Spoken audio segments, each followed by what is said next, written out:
welcome back to PA Chalk Up. I'm your host Manny, and today we have John Bloom. How are we doing, John? Good, Manny. I'm grateful for you having me on here. That's all good. Like I've said before, it's usually something I do a lot of research on people with, but when you reached out, I was like, yeah, I need to have you on specifically because of the main topic of today, which is your book, and I think there is real value in it.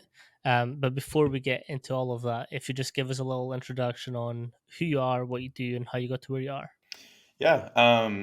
So John Bloom, I run right now my own business called Elevated Athlete Development, and I'm in the Dallas area. But I had been in the college sector of strength conditioning, past 7 years, and where I started out, and kind of how I got into that was I had a great high school strength coach, or really middle school and high school strength coach. That I got to really learn under all through those, 6th through 12th grade, learning from him. And then I worked as his assistant my senior year and kind of started getting into coaching there.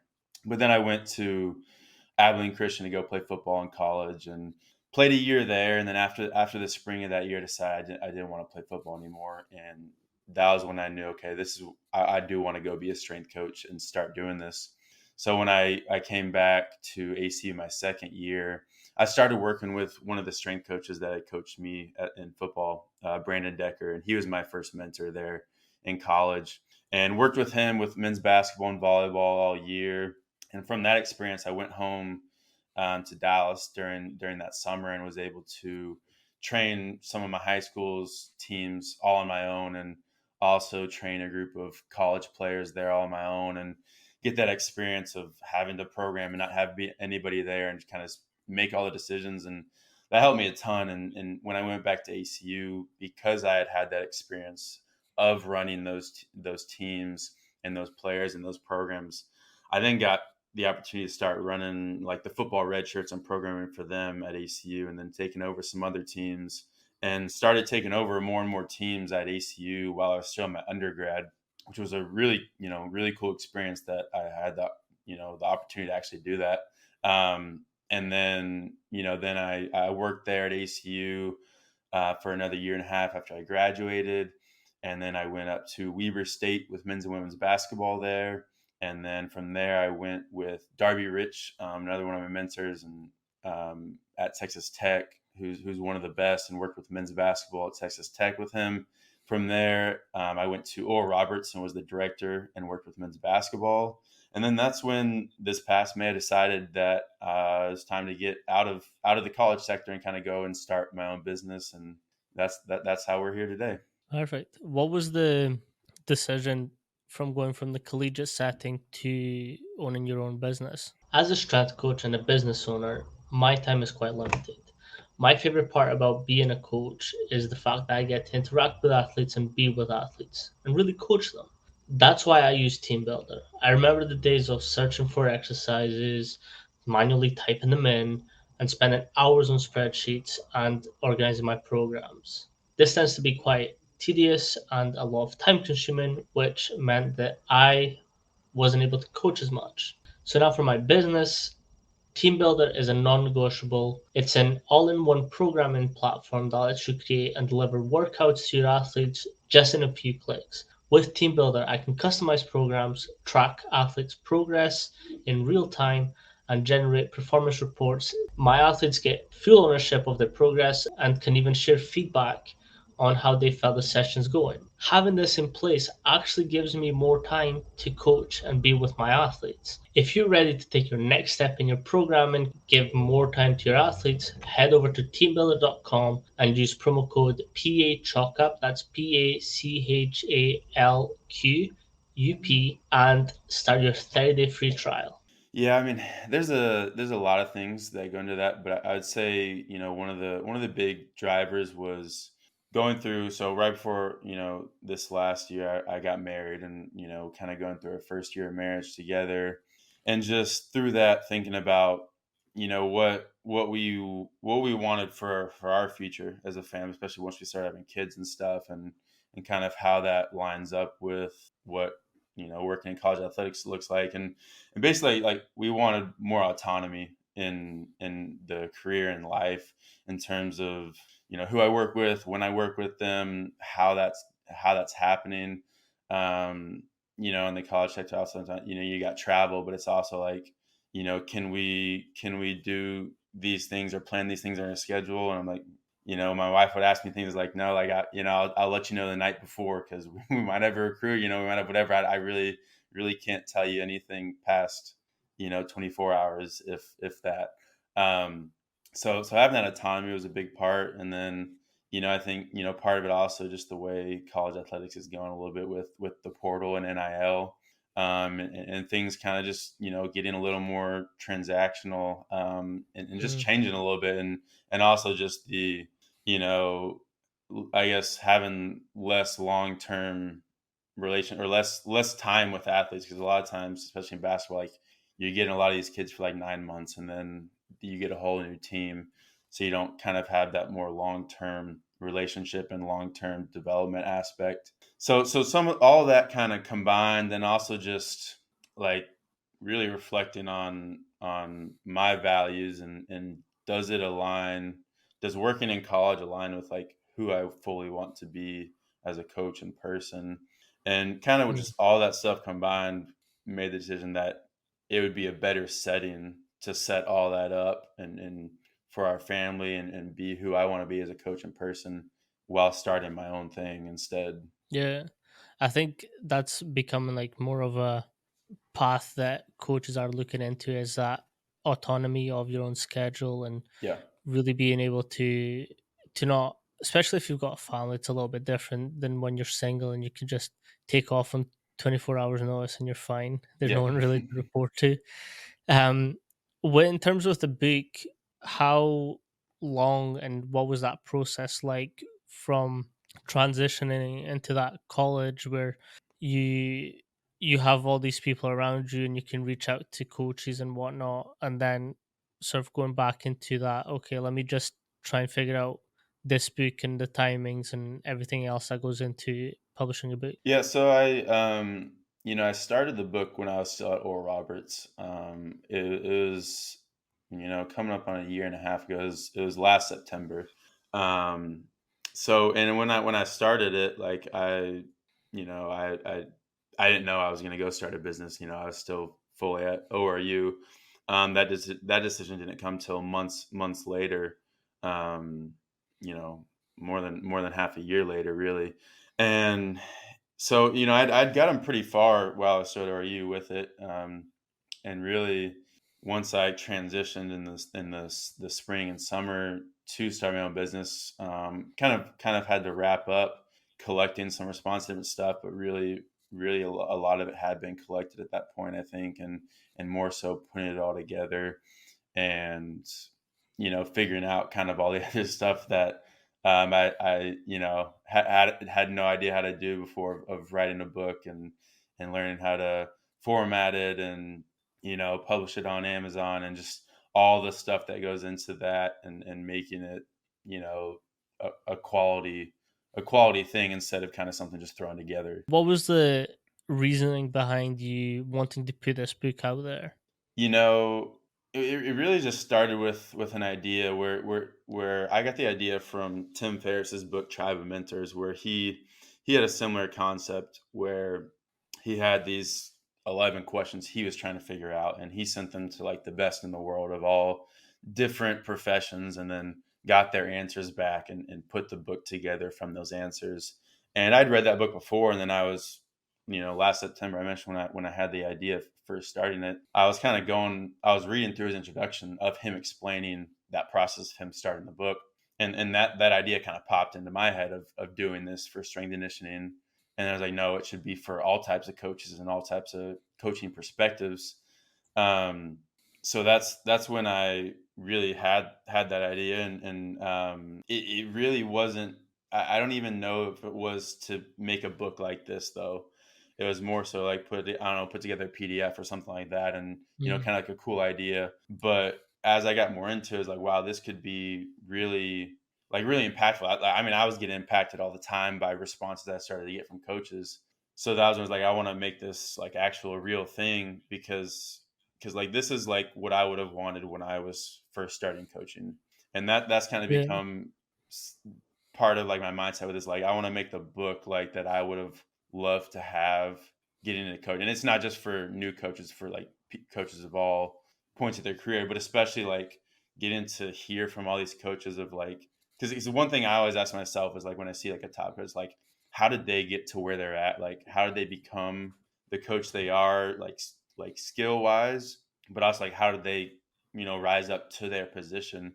And there's Mm, so many just stories and experiences and lessons and successes and failures from these high level coaches that you get to hear those stories and see those experiences from, which I just think I would have absolutely loved to have that when I was first starting, to see all those different paths and how people got to be elite at coaching. yeah, So that's really been one of the driving forces when I think about what I want this book to do, is like how can it impact those people that are just starting out, and like what would I have wanted when I was there. 100%.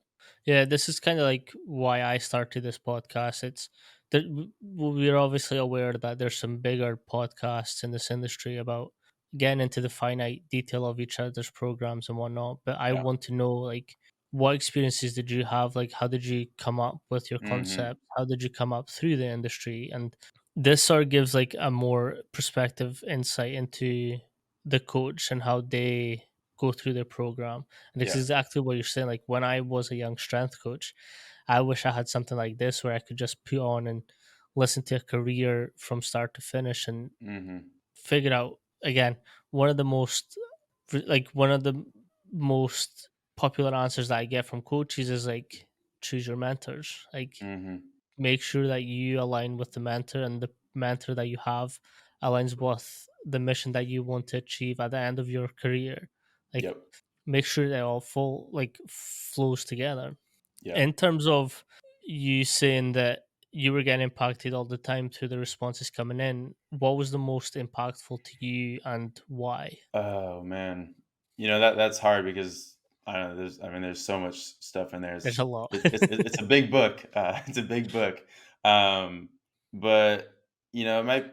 So like, right, there's 12 questions in the book that kind of all the coaches answer.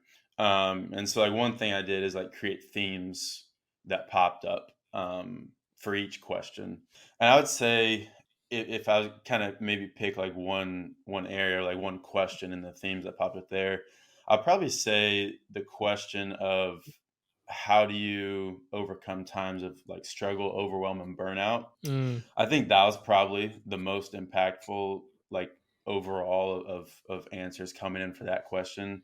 I think probably because of how real a lot of the coaches were, and just authentic, and really sharing a lot of their hardest times in their career and life, and lots of failures, lots of struggles, and then really just talking about things that can really help, because that I think me and you both probably know that's it's common to kind of have those feelings during it's not periods often of talked your about either. career as coaches, right? And so I think it was really big with how many like high level coaches in here are talking about that, because and this is something I've talked about with a number of coaches with it, but it's like sometimes when you're in those moments you feel like it's just you, and you kind of just stay within yourself, whether it's feeling like you can't talk to someone about it, or like feeling like you're the only one, and like there's some sort of shame if you like talk to someone about it.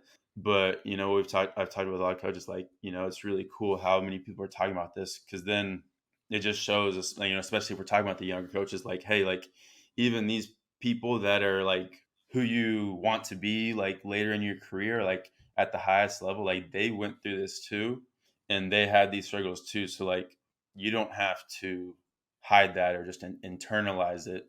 Like you can talk to people, and then also like here's some really valuable lessons on how to combat or help that through your career.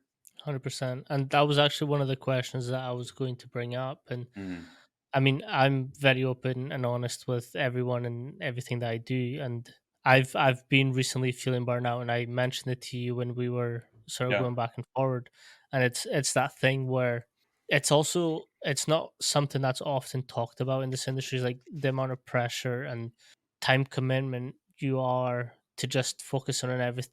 everything else and everyone else, that you don't have that ability to look inwards and be like, okay, I'm actually overdoing myself. Let me take Mhm.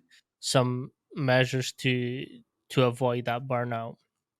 Again, when you're a business owner, it's also a little bit different because you're still having the same time pressure, same everything else that goes in with a collegiate program, but now you're having to figure out where the money's coming from to Yep. for your facility, for any contracts, any coaches coming in as well. And then you're like, oh fuck, I have social media as well now to worry Yeah. about. Like for me, having this podcast is great because I get to speak to such high level coaches and great people. But then I have to think, oh fuck, I need to do social media now, and I hate social media with a passion. But it's like Yeah, it's one of those things that I kind of need to do it for regardless of sure. my own feelings.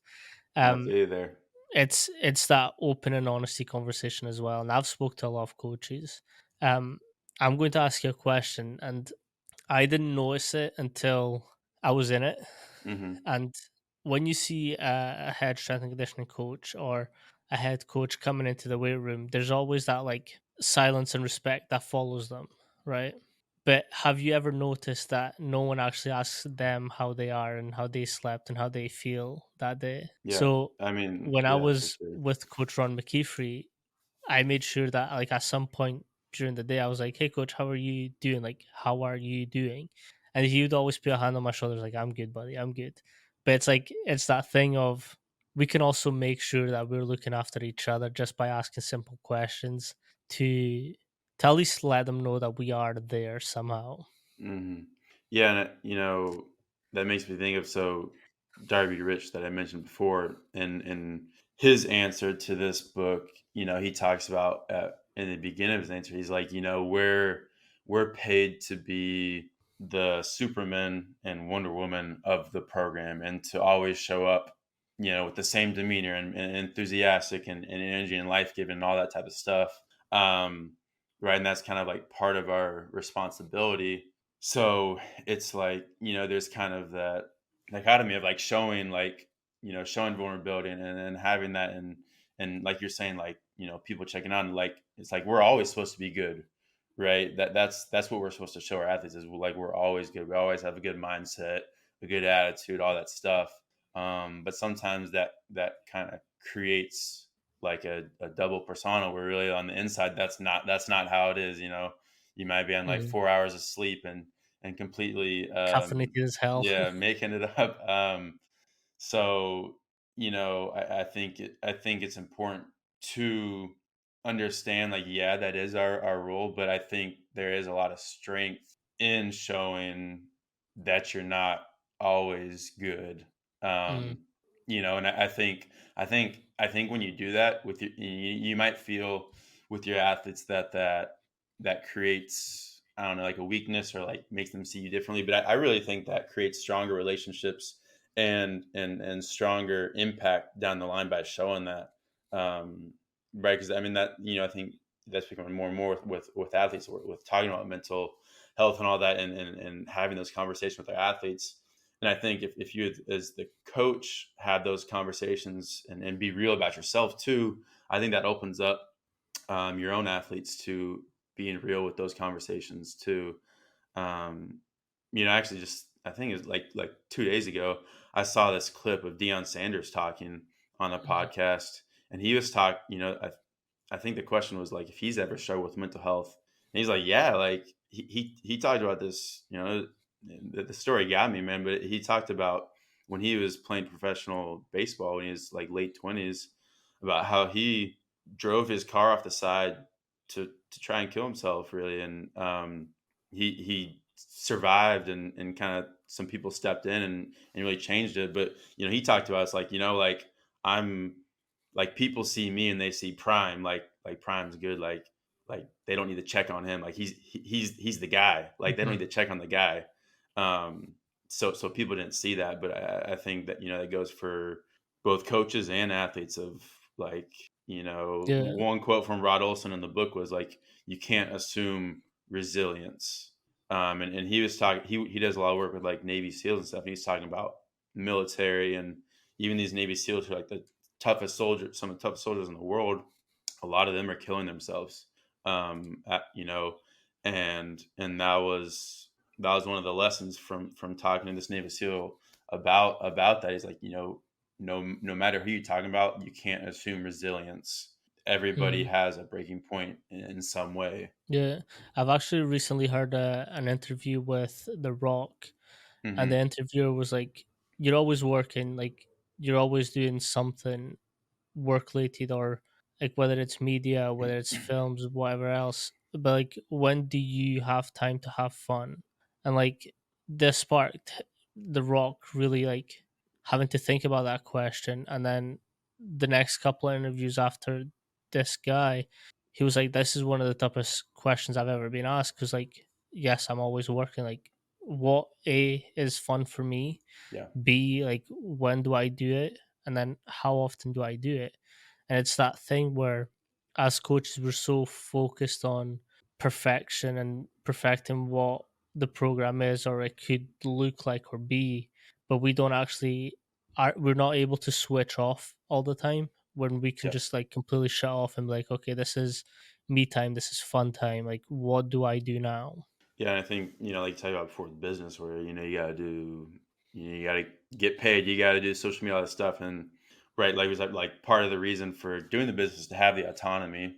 But then it can be easy to really get drawn into this cycle of always letting stuff seep in and not having any boundaries, and it never really Mm, turns off because it's just like part of your life. And that's definitely something I have to battle and check myself on. And there's definitely times where it's like, okay, these couple of weeks have to be a sprint, right? Where it's going to be mm, some longer days and nights, but especially like for my wife, like I've got to be intentional of making sure it's not a nonstop 24/7 when we said we were going to do this thing, so we could have autonomy over this and have intentionality and kind of what that schedule looks like. So it's definitely something I always have to continue to try and have to get better and check myself mhm. on of kind of setting some of those boundaries. Yeah, this is a point that I bring up often. It's I'm really thankful for my fiance because she will pull me aside and she'll be like, "Dude, you need a holiday," and like like that's kind of like our code for like I Yeah. need to stop what the fuck I'm doing and just like relax for a little bit. Because Yeah. like you're right, like if we're looking at growing and developing a business, it's a 24-hour, like 7 days a week type Hmm. business where Yeah.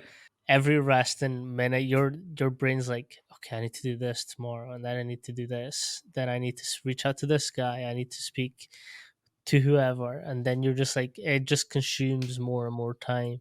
Like, I again, Hmm. my partner's awesome because she sees when I'm getting a little bit too into everything, and she's like, dude, Yeah. pump the brakes, let's look at let's Yeah. go for a drive. Yeah.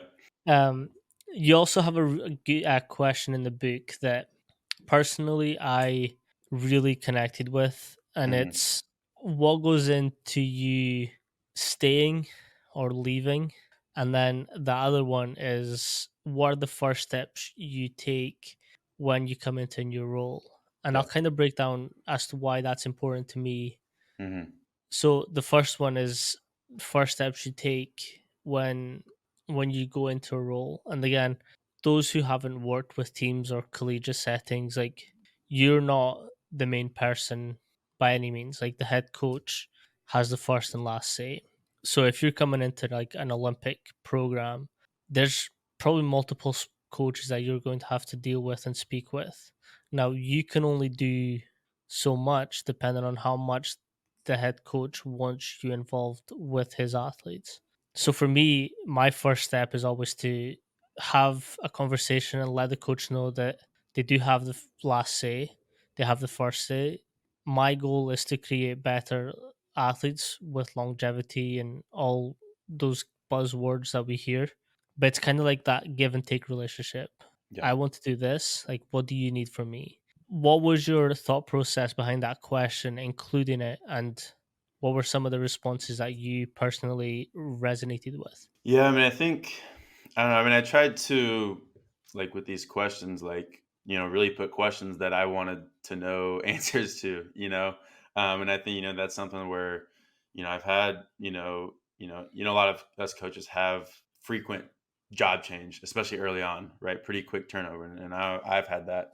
So you're having to start these jobs, and have those first steps. And I think it's just, I just in my mind is like, it'd be cool if, just to have all these ideas from people, a lot older and more experienced that have done these for so long, to let people kind of pull from. And they're not gonna do everything that everybody does, right? Many of the coaches do it differently, but now they've got all these ideas that, like, okay, maybe they take that job now. It's like, okay, let me go look through some of these and kind of develop my plan of what I resonate with, so that I do have a plan. Because I think you should have a plan going into a new job of kind of how you're going to execute that, and what that looks like in different stages and areas, rather than just trying to maybe wing it. Um, and for me, so you know what I do? I'll pull up the themes for that, and maybe talk about. I can talk about the themes, kind of what really popped up and kind of what resonated with me. Let me pull it up. So for that, there's a couple themes there, right? So I'll just read off the six themes, and I'll kind of talk about what really was most important for me. So the first one is get to know everyone and prioritize relationships. Number two is know and call people by name. Three is get Mhm. clear expectations on how you provide value. Four is be like sponge, ask, observe, listen. Five, learn what worked previously. And six, understand the social and power dynamics. And with that, I think one that was big for me was the clear expectations part, and really just creating clarity. I think that's so huge, because I think so often in coaching there's a lack of clarity between coaches and athletes, between coaches and coaches, administration and coaches. So I think, like, if you're not the boss and you're coming, like you're saying, you got a head coach or whatever, creating clarity on how you provide value is so huge, because you might have an idea of how you provide value to the team, but the person paying your bills might have a different Mhm. idea, and your idea needs to match up with their idea, so that you can actually provide value in the way they want value provided, right? And what they hired you to do. Because if we're talking about the strength coach perspective, different head coaches expect different things out of their strength coach, right? So you understand how you provide that for that head coach in that program, and having those conversations, really creating clarity initially, will really drive the direction of how you serve that program. So I think that's huge, because a lot of times I think it's like more so come in and it's like, okay, I'm going to figure out like what I want to do, and like maybe it matches up with that or not, but just from the jump, establishing that is huge. Another one, I think, kind of along the theme like we are talking about, of like how you're having those conversations and figuring out what they need, is the one with like be like sponge, which that quote came from Fergus Conley, and his part is like, be like a sponge, right? We want to, when you're first at a place, you want to listen and observe and ask questions and do all that a lot more than trying to come in and throw all your own ideas to the place, right? This place has been operating without you, in a certain way, and you might have great ideas, but you need to learn. I think you need to learn the context of the place you're coming into, Mhm. right? To see how your ideas can fit to that context.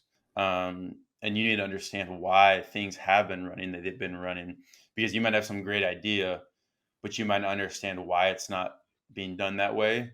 And you try and do that, and it just blows up because you didn't understand the certain logistics, or whatever it was.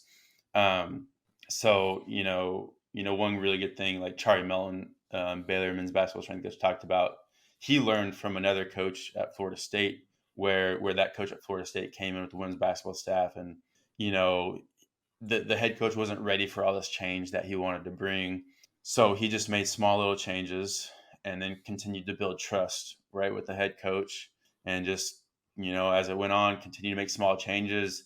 And 5 years down the line, like, majority of everything he wanted it to be was the way he Was wanted it to be. But I think if he went about it the other way, where it's like, okay, I'm going to change everything and do all this stuff right away, that can, I think, you have to earn that trust sometimes from the boss or head coach you're working with, and you can't do everything you maybe want to right away.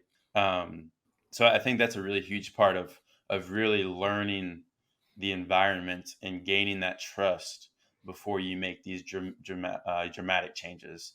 Yeah. Um, and the second one was what's the decision process like for starting a new role or leaving your current role? What Hmm. was your thought process behind that one, and why was that an important question for you? Yeah, I mean, I just think I don't know if that's something that's talked about a ton, but I just think like I said before, like as a coach, you're changing jobs a lot sometimes. Um, so I think understanding your process and system for thinking about that is important, and also again just like kind of having like all these people that have done it for a long time, getting to see how they've made those decisions is really important. And also like with some of the more veteran coaches, it's like they talk about how that decision making process changes throughout the course of their career, right? Or maybe at the beginning it was all about like rising up and getting better jobs and kind of climbing the ladder, and then now that they're older and they have families, like now it's all about making decisions based on their family. Mm, So kind of understanding, like I put it as like career prioritization, basically, of kind of making decisions based on those factors of like we talked about before, like who you're responsible for, like all those different things. That's really big. But I think it was one thing I think that was impactful with that though is like with all this stuff of making jobs, or I mean making job decisions. Thomas Thomas at LSU women's basketball strength coach, he talks about this where like it's easy to think like the grass is greener somewhere else, but he's like, he's won multiple national championships, right? He's done all these things, but it's like problems don't go away by getting the next bigger job, right? There's problems everywhere, right? It doesn't get better, and problems don't go away by getting a bigger logo job, right? mm, He talks about we have the power though to choose which problems we're going to coexist with, because no matter where you're at, like there's going to be problems. um and and so then I think one thing I've really been thinking about this the last couple of days, but like with that, when we're choosing that, it really like our environment or like our experience comes down to us. Really, it's not about the job, it's about us. And he talks about like what our foundation is.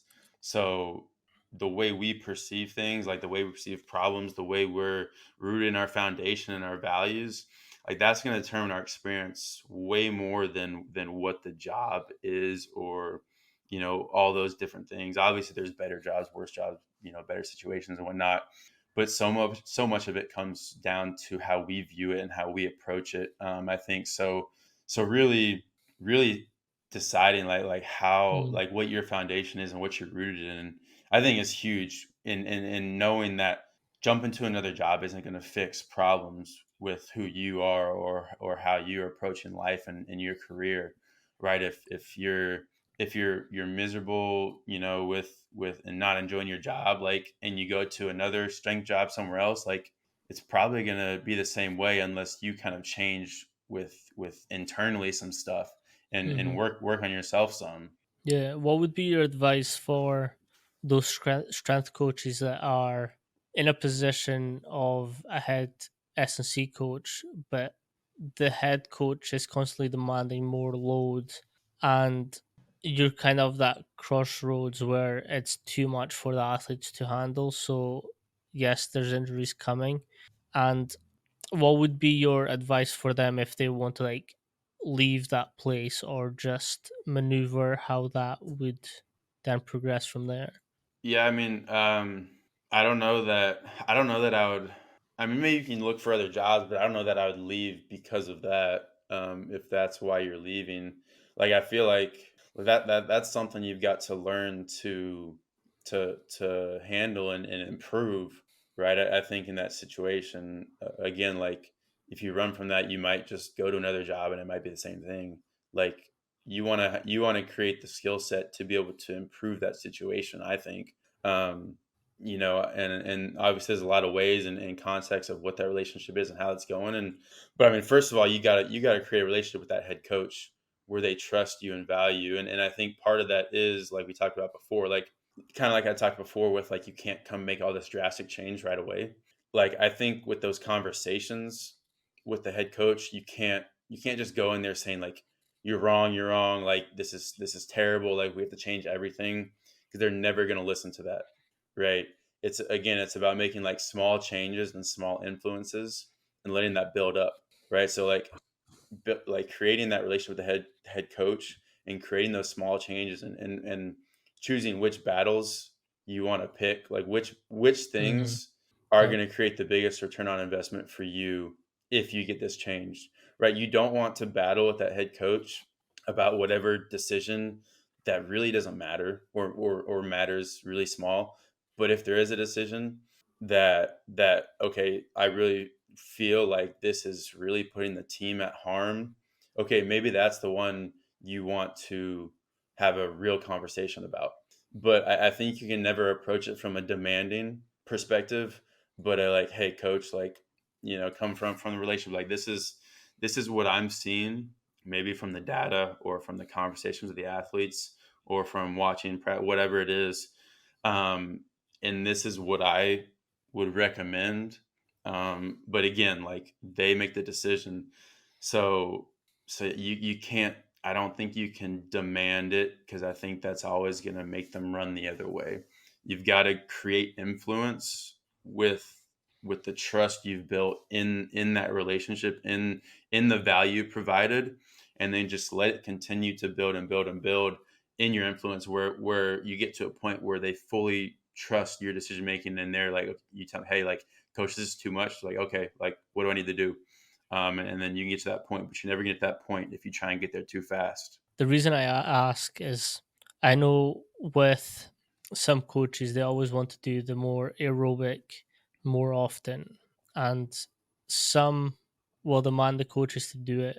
And the coaches, because they're not, again, they don't have that relationship to be like, actually, I think we actually need to back off them because they've got like a big game coming up or whatever the scenario may be, is having that courage to be like, okay, no, actually, I think this is a little bit more on the dangerous side. Let's see how we can work together to get you happy that your athletes are working in a way that you want, but also not over exert them and exhaust them for what's to come in the season.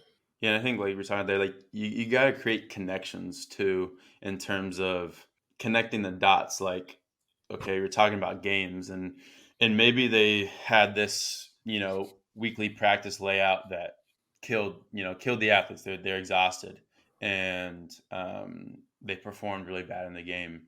And then there's another week where, like, for whatever reason, we had a really short, easy practice the day before the game or whatever, and we were fresh and played great, and like that's really simplified version right there, but like trying to connect the dots in their head of when we did these things, like this was the result and worked really well, and like when we did this, like we were tired, because sometimes like they're not thinking the way we are when we're looking at all those things, and they may not see that.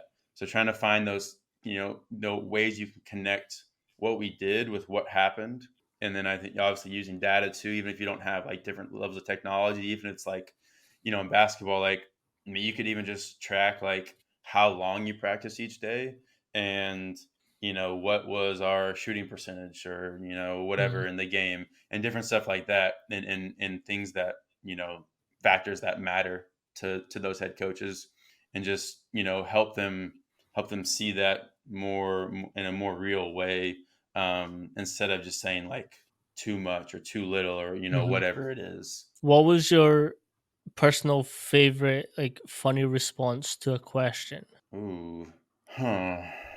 Funny response. Oh man, I don't know. Yeah, it was kind of funny with a couple of the ones where it was like, the you get 2 30-minute sessions a week. Like, Hmm. what are you gonna do? There was a couple of coaches that were like, um, I'm not even gonna do that like that. Like, if we're only getting 30 minutes, like that's a problem right there. So like, it's not even worth doing that. I don't know. That was kind of funny. I don't know. I'd have to look back through more to find that down. But yeah, I thought that was kind of funny. I was like, no, like that's just not good enough at all. So I like to ask that because it's such a knowledge driven book where there's a lot of time and thought that's went into this book, but there's also these pockets of like, whether it's intentional or non-intentional, but you do get a chuckle from like some of the Yeah. responses in it. Hmm. And obviously you wrote the book, you experienced conversations with these coaches and whatnot, so I wanted to know like what was the one that got you like heavily chuckling. Yeah. Yeah. In terms of speakers, you do have a stack lined up on the book. What was your most impactful from like question one to the end of their sort of response? Oh, I don't know if I can pick one coach. Um, like you said, there's so many great coaches in it, and great wisdom. Like I put in it too, but it's like don't just read like the top coach, like the Hmm. people like read because some incredible insights and wisdom are from coaches like you probably never heard of. So like from coaches that aren't super well known all the way to top. Like there's just so much good stuff that I don't feel like it'd be right for me to just pick one. Um, I feel like I'd be doing a disservice to another hundred something coaches if I just picked Fair, one fair. coach. What I will say, and I recommend everyone doing it, is while you're going through these, have a highlighter with you so Yeah. that you can, because like there's specific quotes that get you to think differently, and you're kind of like, huh. Like I always reference this. Um, in one of my internships, I had a coach, and he was like programming, and my question to him was like what's the thought process behind like your drive it, like your principles, your methods, like whatever else it is. And he's like, well, one thing that I'm really looking for is the push to pull ratio. And that's so simple. And I was like, yeah, we kind of, yeah, our whole job is to create a balanced, all-rounded athlete. Like, why don't we consider how many pulls to pushes they have in a particular session? So that to me really stuck out, because then like these little pockets of quotes and sort of speaking to different coaches, you kind of have a different thought process to now your development of programs, your interaction with coaches. And you had Bart Bartholomew in it. Conscious Hmm. Coaching was like it was the first book I ever read on the industry back in 2015 or Yeah. 16. And that book completely shaped the way that I coach and the way I approach athletes. So like if you're going through this book, when you go through this book, have a highlighter with you, because there's little pockets, and revisit them, because like you will get something from them like every time you come across. Yeah. Yeah, for sure. I mean, I think, there's just, I mean, again, like we said, it's a big book. So there's, like there's lots of coaches and just different, like completely different perspectives from like, you could take this one coach at the highest level and then, another coach at the highest level and they could have completely different perspectives on one of the questions. Hmm. Um, and you might resonate with one of those, or one might spark something for you different than the other. So I think that's one of the really cool things is the different perspectives, and like some, like you're saying, like as you go through it, like highlight or whatever, find what resonates with you. Like there's probably going to be some sections of it that are like mind blowing or life changing for one coach, and then another coach doesn't really care about the section. But then Hmm. that other section is huge for them and not for someone else. So I think so many different points are going to resonate with different people in different ways based off what they're going through, what Hmm. they're trying to figure out in their own life. There's also slow burners, which is why I think this book is important. So like there will come a time that perhaps today may not make sense or it may not resonate with you. Like as you go through this industry, situations happen and different life experiences occur at the same time. You go back and you look at that answer completely different. And I think that's what's Hmm. awesome about this type of books. And again, Coach Ron McKeefer is one of my biggest mentors, and I will always attribute a lot of what I'm doing now because of him. But like his weight room wisdom book, it's the exact same thing. Like so many great coaches give like little pockets of information about their experiences. Like we all have those out like sayings that just make sense to us But Mhm. when we share them, it's kind of like different people's perspectives sort of shape and mold what that message is and interpret and make useful for their program. For So sure. it's always good to go back and listen to these books or read these books when different situations happen along your career too. Mhm. Yeah, no, for sure, and I think even, like, because I've been collecting responses, over a year now, it's like, even for me, like, when I maybe when I first got the responses to, half a year later, it's like, "Oh, like, I see that a little bit differently or read that a little bit differently now based on different changes for me."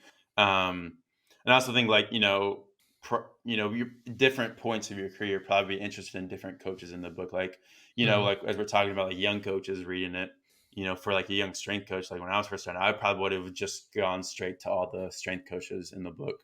But like now, like I probably get, especially when I was working the team sector still, it's like I'd probably read more of like the sport coaches, like the head basketball or soccer, volleyball, whatever coaches, and see their perspective. Um, like because at that point in my career, it's like, okay, I'm so much more into like how does that relationship work and how are we collaborating and how am I cutting down the delineation between strength coach and sport coach as much as possible and seeing their perspective as much as possible so that I can influence the sport as much as possible. Yeah, 100%. And I think that another question that, again, it's a big emphasis on this podcast, and it's the strength coaches coming up or the coaches wanting to make it into this industry. Hmm. And you have a question where it's like, what's your sort of advice for them and what mentorships they should seek out for? What was, again, that thought process behind that question? What were some of the responses that you mostly resonated with? Yeah, I think again, like with the intention of it for like what would I have wanted when I was a young coach? I think that question then just kind of drives directly into that of okay, these people that are just trying to get into coaching, just starting, like, here's advice, and then that advice was all like a million different directions from different coaches, but then like the mentor aspect, I think coaching is just so driven by mentorship. I think like we said before, like you wouldn't be there without your mentors. Like I definitely wouldn't be here without my mentors. Um, and I think like Robert Greene has a book like called Mastery, great book on just mastering it. Talking there about like apprenticeships, right? And I really feel like coaching is a apprenticeship driven Hmm. profession. Where like that's where you're gonna like that's where I didn't learn from college about how to be a strength coach. Like I learned from working with Doing it. Brandon Decker and being his apprentice basically as I worked with him through those first couple of years. So I think those initial mentors you have and then mentors you have throughout your career are just instrumental in who you and your career are going to become. And I think it's important to know how to choose those mentors or Yeah. find those mentors. So, and I think some of the key points in the book with that, with the mentorship part, like one, like do not chase big logos that, because, that It doesn't doesn't always mean mean, anything. yeah, that Yeah. doesn't mean they're great, but, you might go to a place you might not get to do anything or learn anything and you're just there. But they might be great, but they might not be the right fit for you. Um, I think you want to chase the right experiences and situations for yourself. And I think there's a ton of value. Like for me, like at working, like going at a smaller place, like a small, high school, college, whatever it is, where you can get a lot of responsibility. I think that's huge. So you can actually learn and develop yourself and Mhm. implement and get feedback. And I think another one that really has resonated with me is like people talk, like a number of coaches talked about, you need to decide like what is it that you want to be good at or learn about. Mhm. Find the people that are the best in the world at that, and then go to those people or pay those people to teach you and work with them and learn with them. um, so, rather than just like, I want to find the highest level coach, like, okay, I really want to learn these specific skills, and that person is the best at this skill. So I'm going to go bug them until I can go, shadow them or intern with them or whatever it is, and just soak up everything from working with that person, apprenticing with that person, and grow in that skill that I'm trying to grow in. 100%. It's also looking at internships, not so much of a free labor type deal, but an investment into your career. So, like, Hmm. when I went across to the US, it was a lot of money that student Yeah. doesn't have. And for me, I was like, whatever it may be, it'll probably pay itself at some point. For sure. So like, let's do it. Even like education wise, like my university degree, I look at it as an investment. So while I was going through it, you bet your ass that after every class, I was asking my lecturers all the questions I had, emails at fucking sometimes ungodly hours. Like they were all like, I was getting my money's worth. Yeah.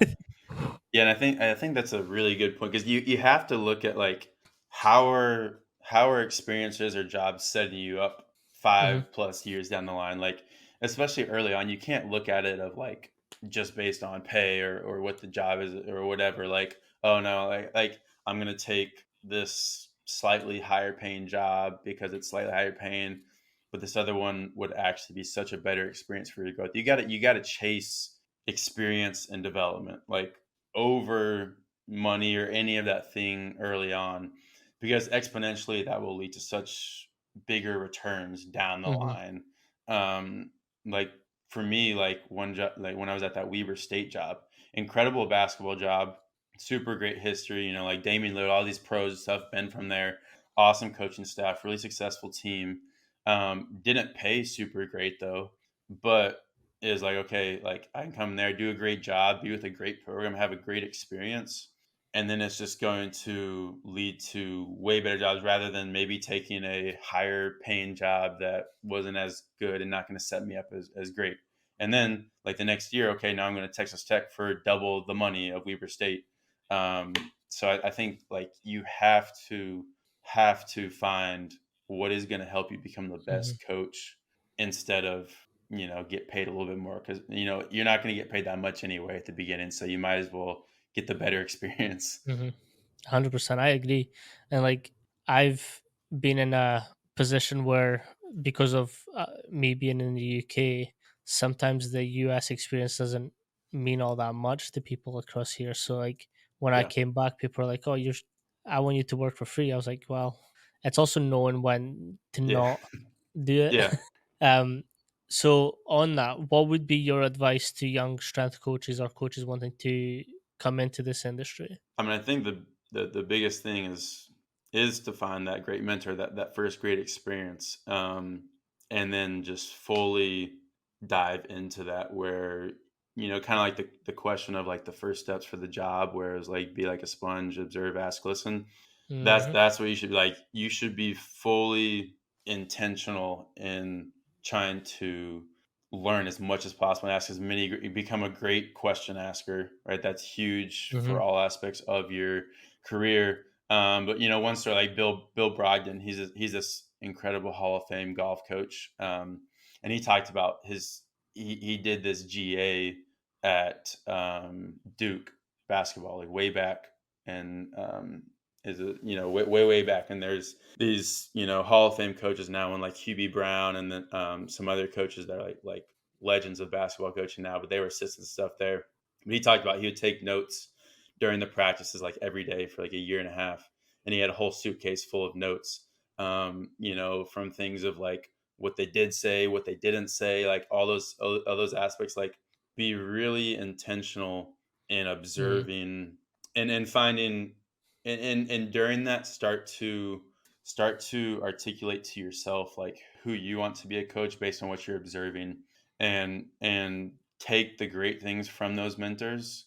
And when you find a great place, there's going to be so many great things, but also start to figure out like, okay, how do I put my own spin on it, and what are the things that I see. Maybe you're in a bad situation with not the best mentor or people around you.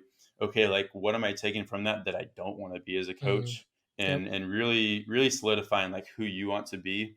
And that doesn't happen in the first year, I don't think. Like it definitely takes a lot longer than that. I'm still definitely figuring it out, but just starting to, based on really intense observation, like learning who you want to be, and then you start trying to find if you're in a place where you're not getting that direct responsibility of maybe like coaching or programming or whatever it is, find opportunities for responsibility, whether that's like some short side job with like, I don't know, like a high school or like whatever it is where you can get experience or maybe you're just, helping a friend or coaching them or like you're just doing mock programs like, Yep. come up with situations like, okay, if these are the logistics, boom, boom, boom, boom, boom, like this is how I'm going to program or, just find opportunities to implement what you're learning, right? So you don't just let it go to waste, and then you can get feedback from your mentor and kind of have this cycle of growth because feedback is how we grow.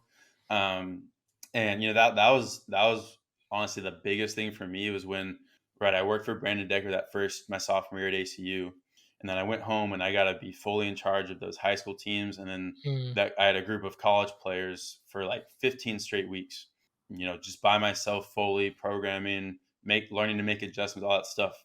That helped me more than so much more than like almost anything of being in the fire and having to do that and learn why I'm making these decisions and start to learn and put my own spin on programming and coaching and kind of start developing my own identity and who I want to be. Because I remember before that it was like I would look like maybe I'm doing a mock program and it's like I just want to copy everything from Brandon Mhm. Decker's program in terms of how that.